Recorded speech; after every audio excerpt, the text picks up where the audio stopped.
So let's go to the next picture. And this is a little girl who's 5 years old named Annalia. And what you're looking now, we started in the adult ICU. We're now back in the ICU, but we're in the pediatric ICU. And you're looking at a little girl who is in a coma. She's completely unconscious with severe brain damage. And you can see she's just out. She's in a neck brace. She had broken her arm. She had broken her jaw. Severe brain trauma and injury. They had to drill a hole in her skull and insert plastic tubes. It's what we call a burr hole in the medical field, just to extract fluid and blood.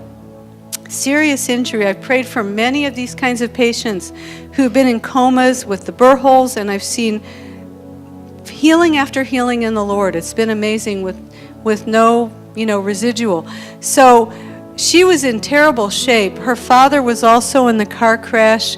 He had broken his femur, the big heavy bone in the leg. He had broken all of his pelvic and hip bones, and he couldn't walk, of course.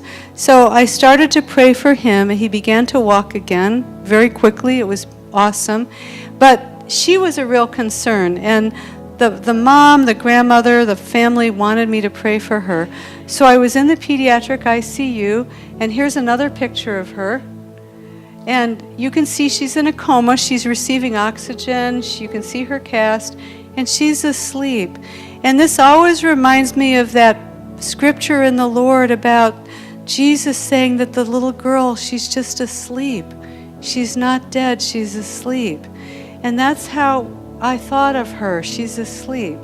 So I started to pray for her, and she came right out of coma, and she had been in coma for some weeks. It was pretty scary for the family. And I want you to see what the Lord did. Look. Isn't that precious and beautiful? Look at that. And she was completely healed in the Lord. She was discharged a month early from the hospital. And I want to show you the next picture. This is actually pictures the grandmother gave me.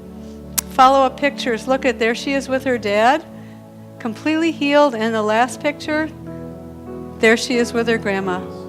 So again, it's how the Lord heals the whole family.